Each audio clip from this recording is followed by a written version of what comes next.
This little video is to do with the proof that human cryogenics has actually been successful. Well, that is if you believe Esteban Antonio's interview statement.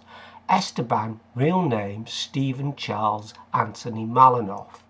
As can be seen from this interview with him in the South China Post in 1999, he states that his grandmother died when the Titanic sank. Now, the Titanic sank when it hit an iceberg in 1912. His grandmother on his mother's side only gave birth to his mother in 1929, and his grandmother's family only came over from India on the 23rd of the 3rd, 1948. So it couldn't have been his Indian grandmother. Oh, have I mentioned? He's not Spanish, but Anglo-Indian. They came over from India to live in Tooting just at the end of the Raj. So that only leaves his grandmother on his father's side. But as you can see, his father was born in 1928. So that brings me back to cryogenics and the successful and certainly the first human cryogenic naturally occurring experiment that sadly went undocumented, like tragically so many of Esteban's claims about events.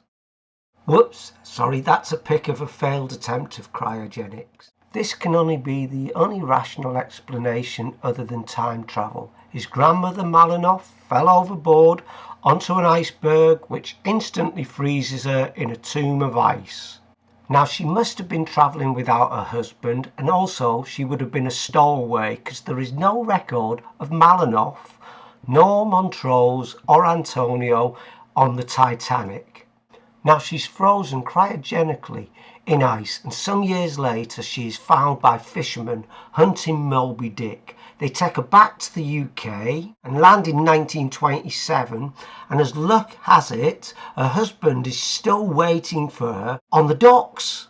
He instantly recognises his frozen wife, and he sets about with a candle to thaw out the ice. It melts, revealing his wife. She opens her eyes, and you could hear him shout, "It's alive! It's alive!" I love a good love story. He sweeps her off her feet and carries her to the nearest hotel, and that night, baby George Malinoff, Esteban's father, is conceived in a moment of unbridled passion. And that, folks, is obviously how the first cryogenic human was frozen and defrosted, and totally explains how the 16-year gap between his grandmother, who died in 1912 when the Titanic went down, and then 16 years later she miraculously gave birth to his father in 1928. It makes perfect sense, and I look forward to collaborating with Esteban on the book and the film of this truly remarkable true story. We can get James Cameron to direct it. No, wait a minute, Stephen, or Esteban as he likes to call himself, maybe he can write the script, direct it, star in it, write the theme tune, play the theme tune. He could play his grandfather in it. Maybe his grandmother was refrozen so we could defrost her and she could play herself. If not, maybe Esteban could play his grandmother as well. I'm sure he would not mind being cast in a feminine role. After all, he has said he was taken as God's bride. We'll touch on that revelation in another video. I'm totally excited about the film. It could win Oscars. And then there's the Bollywood version. Esteban being of Indian heritage. I mean, whoa, this has got to be big. Everybody loves a true love story.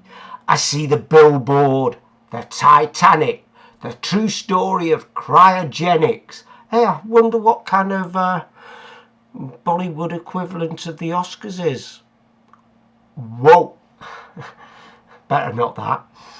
Yeah, that's better. Anyway, it will give Esteban a chance to show off his dance moves. And don't forget to stay tuned for the next defacting video of Esteban's amazingly unbelievable true stories. Honest.